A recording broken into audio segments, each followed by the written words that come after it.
ولسمشر غني ولې د نړیوالو او ځینو افغانانو د نیوکو لاندې ده. غني د طالبانو خوشي کول وځنډول. ملګرو دا داسې نه ده چې دوی څه غواړي هغه به کیږي. غني ټول افغانستان او د افغانستان تاریخ ته مسؤل ده. غني یو پوه او با فکره شخص د هره مسله علمي او منطقي څیړي او بیا پرې فیصله کوي. ملګرو راځئ چې ولسمشر غني څه وایي، نړیوالو څه ورته ویل او طالبانو غبرګون څه ده. دلته له موږ څخه واورئ. قدرمنو لیدونکو السلام علیکم، وخت مو په خیر. افغان حکومت له ایران سره سم ټاکل شوی و چې پرون د شنبې خالي په ورځ د طالب بندیانو د لومړۍ ډلې د خوشي کېدو لړۍ پیل شي، خو پرون افغان حکومت خپل هغه پریکړه بیرته ځنډولې او وایي چې د بندیانو د خوشي کولو بهیر ته کتنه یو څه نور وخت اړتیا لري.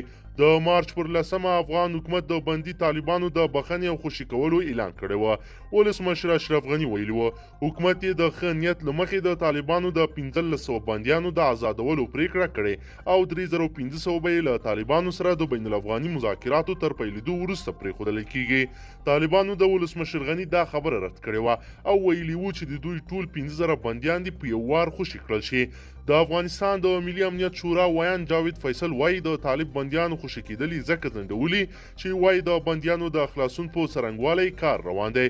ښاغلی فیصل وایي موږ تیار یو چې د بندیانو د خوشي کولو بهیر څنګه چې ولسمشر په فرمان کې راغلی پیل کړو، خو موږ به یو بندي هم تر هغه خوشي نه کړو ترڅو موږ ته ضمانت رانه کړل شي چې دوی به په بیا جګړې ته نه راستنیږي.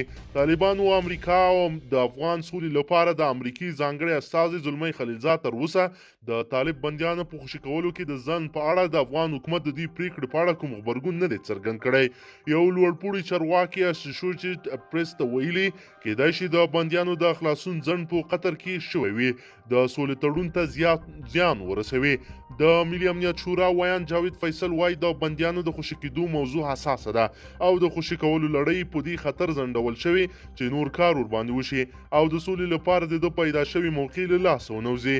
د ولسمشر اشرف غني لخوا د طالب بندیانو د خوشي کولو په فرمان کې راغلی و چې د مارچ له 14 په هر ورځ 100 تنه بندیان د دوی عمر د روغتیايي حالت او په زندان کې تیرې کړې مودې ته په کتو خوشي کیږي. د ولسمشر غني ویان صدیق صدیقي ویلي و چې دا فرمان له طالبانو سره د خبرو د پیل لپاره د منل شوي اډانې په پام کې نیولو سره لاسلیک شوی دی.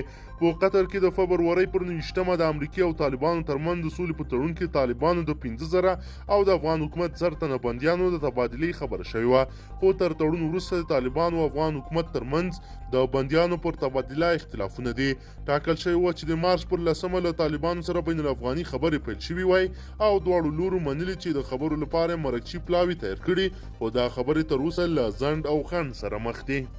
قدرمنو لیدونکو که چیرې غواړئ چې ورته تازه او مهمو پیښو څخه ځان ډېر ژر او په لنډو کې خبر کړئ، زموږ چینل سره سبسکرایب کړئ او ویډیو سره حتما لایک کړئ. تر بل ویډیو مو په لوی رب سپارم.